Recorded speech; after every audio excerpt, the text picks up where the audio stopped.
Hello everyone, this is Ruchi and welcome back to this channel. आज इस video में हम अपना एक नया चैप्टर स्टार्ट करेंगे which is chapter number 5 arithmetic progression. तो देखो, ये एक हमारा इंट्रोडक्शन वीडियो रहने वाला है। इस वीडियो में हम सारे इंपॉर्टेंट टॉपिक कवर करेंगे जो कि हमें एक्सरसाइजेस करने में हेल्प करने वाले हैं। सो चलो बिना टाइम वेस्ट करें अपना इंट्रोडक्शन स्टार्ट करें। देखो, इंट्रोडक्शन स्टार्ट करें इस नेम के साथ ही। इसका नेम है अर्थमेटिक प्रोग्रेशन। ये चैप्टर आपके लिए अभी बिल्कुल नया है। देखते हैं अर्थमेटिक प्रोग्रेशन होता क्या है। देखो, arithmetic progression or arithmetic sequence is a sequence of numbers such that the difference between the consecutive term is constant. For example, 4, 8, 12, 16, 20, 24 and so on. मतलब क्या है?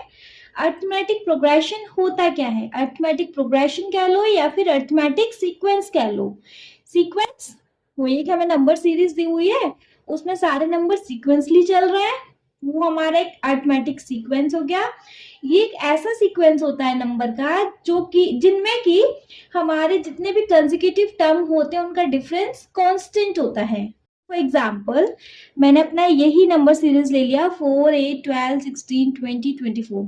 अब इसमें कंसेक्यूटिव टर्म क्या है? देखो 4 के बाद 8 आ रहा है, 8 के बाद 12 आ रहा है, 12 के बाद 16, आफ्टर देन अरे क्या हो गया, 16 के बाद 20 आ रहा है, 20 के बाद 24 आ रहा है। अब देखो 4 के बाद 8 आ रहा है तो 4 का कंसेक्यूटिव टर्म क्या है? 8। 8 के बाद 12 आ रहा है तो 8 का कंसेक्यूटिव टर्म है 12। 12 के बाद 16 आ रहा है तो 12 का कंसेक्यूटिव टर्म क्या है? 16। 16 के बाद 20 तो 16 का कंसेक्यूटिव टर्म 20। मतलब कि लगातार आने वाले नंबर। ठीक है, एक हमें नंबर सीरीज दी हुई है जहां लगातार नंबर चल रहे हैं तो वो एक दूसरे की क्या है? Consecutive term. क्लियर है? अच्छा, क्या बोला इसने? The difference between the consecutive term is constant. जो कंसेक्यूटिव टर्म का जो डिफरेंस होता है वो क्या होता है? हमारा कांस्टेंट, मतलब सेम होता है।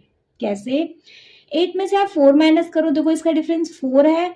12 में से 8 माइनस करो, डिफरेंस 4 आएगा। 16 में से 12 माइनस करोगे, डिफरेंस 4 आएगा। 20 में से 16 माइनस करोगे, सेम डिफरेंस 4। 20 में से 24 में से 20 माइनस करोगे, डिफरेंस 4 आएगा। तो अब हमें ये चीज समझ में आ रही है। मैं एक बार रीड दोबारा कर रही हूँ। अर्थमेटिक प्रोग्रेशन और अर्थमेटिक सीक्वेंस, मतलब कि arithmetic sequence is a sequence of numbers such that difference between the consecutive term is constant. Simple है। अर्थमेटिक सीक्वेंस एक ऐसा सीक्वेंस होता है जिसमें कि सारे कंसेक्यूटिव टर्म का जो डिफरेंस आएगा वो हमारा कैसा होगा? कांस्टेंट। क्लियर है? आई होप ये लाइन समझ में आ गई होगी, ये टॉपिक समझ में आ गया होगा कि अर्थमेटिक प्रोग्रेशन या अर्थमेटिक सीक्वेंस होता क्या है। क्लियर? चलो आगे चीजें देखें। देखो, अब इसमें हमें बहुत सारे शॉर्ट फॉर्म्स होते हैं जो कि हमें आगे चैप्टर में एक्सरसाइज में हम बार बार बोलेंगे। आप बार बार कंफ्यूज होंगे, मैम क्या बोल रहे हो, A L D A N S N क्या बोल रहे हो? तो मैं उन सब चीजों को भी यहाँ क्लियर कर रही हूँ। देखो, ये हमारी एपी चल रही है। अच्छा, एपी क्या? अर्थमेटिक प्रोग्रेशन, जिसको मैं शॉर्ट में बोल रही हूँ एपी।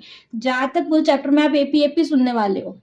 ठीक है, तो अर्थमेटिक प्रोग्रेशन का शॉर्ट फॉर्म एपी हो गया। ठीक है, अब हमारी इस एपी में ये जो फर्स्ट नंबर है इसको हम किससे डिनोट करते हैं? ए से। मैं यहां लिख दूं, फर्स्ट नंबर जो होगा हमारा हम उसको डिनोट करेंगे ए के साथ। क्लियर? लास्ट नंबर जो होगा हम उसको डिनोट करेंगे एल के साथ। क्लियर?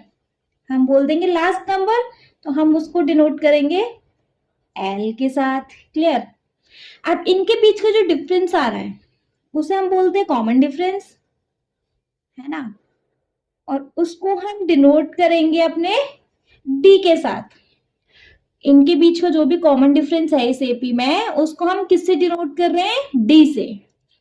ठीक है, अच्छा अभी n that means nth term of an AP.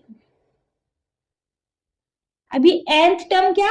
अभी तो ये हमारा सीरीज यहीं खत्म हो गया, लेकिन न जाने कहां तक चल रहा है पता नहीं। तो हमारा जो भी टर्म है वो हमारा कौन सा टर्म है, nth टर्म। मतलब अभी पता ही नहीं है ना उस टर्म के बारे में, पता भी होगा। देखो अब ये कौन सा टर्म है, a1 टर्म। ये कौन सा टर्म है, इसको हम बोल देंगे a2। ये हमारा a3 है, ये हमारा a4 है, ये हमारा a5 है, ये हमारा a6 है। क्लियर है, समझ में आ रही है ना ये चीज। a1 a2 a3 a4 a5 a6 जहां तक भी चल रहा है। अब कहां तक चल रहा है पता नहीं, तो हम उसको बोल देंगे an, मतलब a nth टर्म तक चल रहा है अभी। ठीक है, ये चीज समझ में आ गई, ये शॉर्टकट समझ में आ गए। चलो नेक्स्ट टॉपिक पे मूव करें। नेक्स्ट टॉपिक है हमारा general term of an AP. Clear, देखो general term of an AP क्या होता है, a plus d, a plus 2d, a plus 3d और आगे जहां तक भी जा रहा है। क्लियर, अब इसको एक एग्जांपल के साथ समझें। अच्छा, जिन्होंने मेरा चैनल सब्सक्राइब नहीं किया है please make sure to subscribe my channel first, क्योंकि ये चैनल आपके लिए बहुत हेल्पफुल होने वाला है, बहुत बहुत बहुत ज्यादा। आयुष्य में आप कंप्लीट करने वाले हो इधर, एनसीईआरटी कंप्लीट करने वाले हो इधर, एग्जाम से पहले रिविजन्स करने वाले हो इधर, सैंपल पेपर सॉल्व करने वाले हो इधर। प्लीज ध्यान से सब्सक्राइब कर लीजिएगा। ओके, चलो देखते हैं हमारा भी एपी की जो सीरीज है वो किस तरीके से बनती है, किस फॉर्म के साथ बनती है, उसको देख लेते हैं। फॉर एग्जाम्पल मैं एक एग्जाम्पल लू इधर, यही ले लेती हूँ 2 4 6 8 10 and so on and so on. Clear, देखो मैंने आपको यहाँ ये चीज तो क्लियर बताई दी है, पहले थोड़ा शॉर्टकट को रिपीट करूं। ये हो गया हमारा, क्या हो गया इसको, ये हो गया हमारा ए, मतलब फर्स्ट टर्म। अभी लास्ट टर्म तो इधर पता ही नहीं है ना, तो लास्ट टर्म अभी हम यहाँ नहीं लिखेंगे। इनके बीच का जो डिफरेंस है वो हो गया हमारा डी, और जो भी लास्ट में टर्म है वो हो गया हमारा ए एन। क्लियर, ये बनता कैसे है, देखो पहला टर्म बनता है सिर्फ ए के साथ, a1 क्या है, ए के साथ बन रहा है। सेकेंड टर्म जो बनेगा हमारा वो किससे बनता है, a प्लस डी। सपोज इसमें डिफरेंस आया, 4 में से 2 गया 2, हमारे डिफरेंस है 2। अभी हम 2 में 2 प्लस करें तो देखो a2 बन जाएगा, 4 बन गया।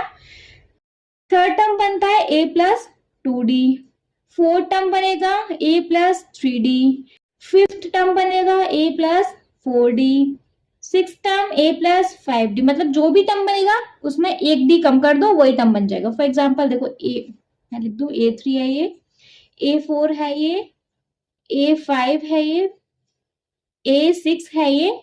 समझ में आ रहा है। अभी किसी क्वेश्चन में पूछ लिया, एक सीरीज है उसमें एक ये टर्म मिसिंग है, सपोज ये टर्म मिसिंग है a1 2 3 4, आपको a4 फाइंड करना है। तो आप कैसे रूल बना सकते हो, a प्लस 4 है तो एक माइनस कर दो 3d। क्लियर, चीज समझ में आ रही है। चलो अभी सपोज मुझे an nth टर्म बताना है, तो मैं इसका क्या रूल बना सकते हो, a प्लस, देखो हम सब में एक कम करते जा रहे हैं ना, ये 6 था तो हमने 6 में से 1 माइनस कर दिया तो 5 बचा। ये हमारे सारे n है।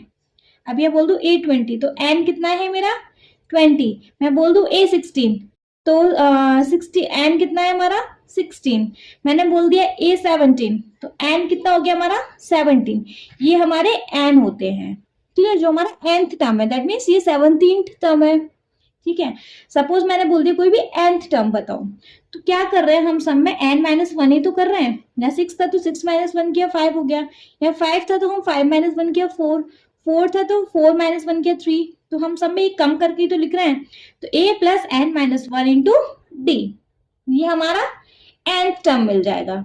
ये चीज समझ आई, बहुत सिंपल सी चीज है ये। तो नहीं समझ में आ रही हो तो कोई दिक्कत नहीं है, हम एक्सरसाइज करेंगे, मैं ये सारी चीजें वहां भी दोबारा रिपीट करने वाली हूँ। क्लियर, चलो नेक्स्ट देखिए अपना नेक्स्ट क्या है।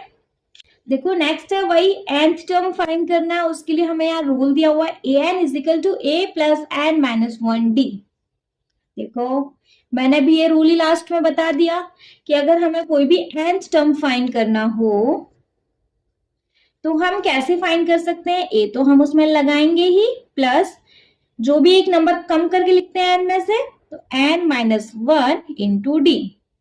क्लियर है, बस इसमें तो यहाँ यही चीज दी हुई है। चलो नेक्स्ट, और आई थिंक ये इस चैप्टर का लास्ट टॉपिक है। बहुत छोटू सा चैप्टर है ये, इसमें ज्यादा इतना बड़ा चीज है ही नहीं, क्योंकि ये चैप्टर हमें 10th क्लास में नया पढ़ने को मिल रहा है। तो इधर तो सिर्फ बेसिक बेसिक है, आगे आगे क्लासेस में आएंगे तो ये चैप्टर थोड़ा थोड़ा एलिब्रेट होता जाएगा, बढ़ता जाएगा।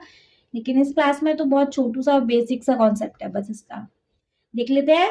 लास्ट है हमारा, लास्ट टॉपिक है हमारा, the sum of the first and term of an AP is given by. After then 2 rule mentioned है। क्या है ये देखो। फॉर एग्जाम्पल मैं देखो वही एक सेम सीरीज लगा रही हूँ, वही एक सेम एपी लगा रही हूँ इधर 2 4 6 8 10 डैश डैश डैश। मैंने बोला अब क्या पूरे इस एपी का सम करो। कैसे? 2 + 4 + 6 + 8 + 10 प्लस और न जाने कितने प्लस, ऐसे करेंगे तो बहुत बड़ा हो जाना है, और पता नहीं हमारी कैलकुलेशन कितनी बड़ी हो जाएगी, फिर गलत आए सही आए हम उसके जिम्मेवार नहीं है। हो जाता है ज्यादा बड़ी कैलकुलेशन हो तो गलत भी आ जाती है ना। तो इधर इसलिए क्या दिया हुआ है, इसका एक रूल दिया हुआ है कि आपको अगर अपनी एपी का सम करना है तो उसके लिए यहाँ एक रूल अवेलेबल है। ठीक है, वो रूल क्या है आप उस रूल को देख लीजिए। रूल है SN = n/2 ब्रैकेट में 2a + n - 1t। सिंपल सा रूल है, और सेकंड रूल है वो भी अभी बताऊंगी। देखो SN क्या, इधर लिख लो, मैं पहले दोबारा फिर बताती हूँ। 2a + n - 1 × d। SN क्या, सम ऑफ nth टर्म, जितने भी आपको यहाँ टर्म दिए हुए हैं। ऐसा नहीं सीरीज चली रही हमें पता ही नहीं है, सपोज हमारी यहाँ भी खत्म हो गई तो ये हमारा SN टर्म है। कोई भी SN टर्म हो सकते हैं, यहाँ पे 1 2 3 4 5, तो हमारे SN टर्म कितना है S5 है ना। तो इस तरीके से मैं बता रही हूँ, ये हमारा nth टर्म। n आपको पता है ये नंबर होता है, जो भी जौन सा भी टर्म हो वो हमारा है nth टर्म। n क्या, सपोज मैं इस सीरीज को लेके चलूं, देखो सम ऑफ n टर्म, तो यहाँ हमें सम ऑफ n टर्म क्या निकालना है। n क्या है हमारा 1 2 3 4 5, a5 है ना, तो हमारा n टर्म है 5/2। a क्या होता है हमारा यहाँ first number plus n - 1 × d। d क्या, कॉमन डिफरेंस, सॉल्व कर सकते हैं हम इस तरीके से। एपी का सम करके यहाँ हमने रूल बना दिया है, वो एक रूल है। एक रूल और है कि n/2a + l। कभी कभी हमें क्या नहीं दिया होता, हमें डिफरेंस नहीं पता, क्वेश्चन में डिफरेंस दिया ही नहीं, क्वेश्चन अलग अलग तरीके से भी आएंगे, लेकिन वहां हमें एक लास्ट टर्म दे दिया। अभी nth टर्म कह लो या लास्ट टर्म कह लो, क्वेश्चन में हमें लास्ट टर्म अवेलेबल है, तो हम दूसरा फॉर्मूला लगा सकते हैं n/2a + l। n पता है हमारा वो नंबर होगा, a फर्स्ट टर्म और l लास्ट टर्म। हम ये फॉर्मूला भी लगा सकते हैं अपनी एपी का सम निकालने के लिए। समझ आया? अभी क्वेश्चन सॉल्व करेंगे तो और अच्छे से समझ आने लगेगा। आई होप ये इंट्रोडक्शन वीडियो आपके लिए हेल्पफुल रहे। जिन फ्रेंड के लिए इंट्रोडक्शन वीडियो हेल्पफुल होने वाला है प्लीज आप उनको शेयर कर दो, उनका भी थोड़ा भला होने दो, है ना। अब पसंद आए तो प्लीज एक कॉम्प्लीमेंट कमेंट जरूर करिएगा। Thank you so much.